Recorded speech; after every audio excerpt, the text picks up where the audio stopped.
ముందుగా ఇటువైపు ఓపెన్స్ ఉన్న వైపు మనకు ఫ్రంట్ పార్ట్ అనేది చూసుకోవాలి. షర్ట్ కటింగ్ కి ముందు ఫ్రంట్ పార్ట్ తీసుకోవాలి. మనం జాకెట్ కటింగ్ కి అయితే బ్యాక్ పార్ట్స్ తో కొలుచుకుంటాం కదా, ఇది షర్ట్ కటింగ్ అయితే మాత్రం ఫ్రంట్ పార్ట్ తో అయితే కొలుచుకోవాలి. ఇప్పుడు ఫ్రంట్ పార్ట్ ఏ విధంగా కొలుచుకోవాలి అనేది చూపిస్తాను.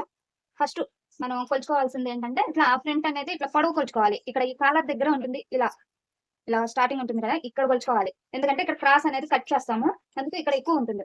అందువల్ల ఇలా తీసుకోవాలి. ఇక్కడ కాలర్ దగ్గర నుంచి ఇలా పట్టుకొని ఇక్కడ ఖర్చుతో సహా అయితే చూసుకోండి. ఇలా కుట్టుంది కదా, ఈ కుట్టు దగ్గర ఖర్చుకి ఒక హాఫ్ ఇంచ్ అనేది ఖర్చు పెట్టుకోవాలి. ఈ విధంగా ఇట్లా ఇక్కడ పట్టుకొని పొడవు ఇలా అయితే పొడవు అనేది కొలుచుకోవాలి. ఫస్ట్ నేను పొడవు అనేది కొలిసి చూపిస్తాను, ఎంత వచ్చింది అనేది అర్థమవుతుంది.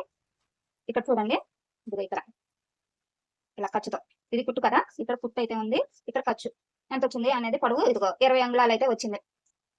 చూసారా, 20 అంగుళాలు అయితే వచ్చింది కదా, ఇదే 20 అంగుళాలు. ఇక్కడైతే నేను మార్కింగ్ చేస్తాను.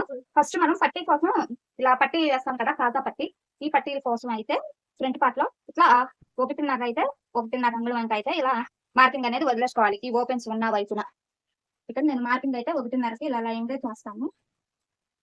ఈ విధంగా మనకు ఎంత పొడవు ఉంది అక్కడికి ఇలా 1.5 అయితే లైన్ మార్కింగ్ చేశాం కదా.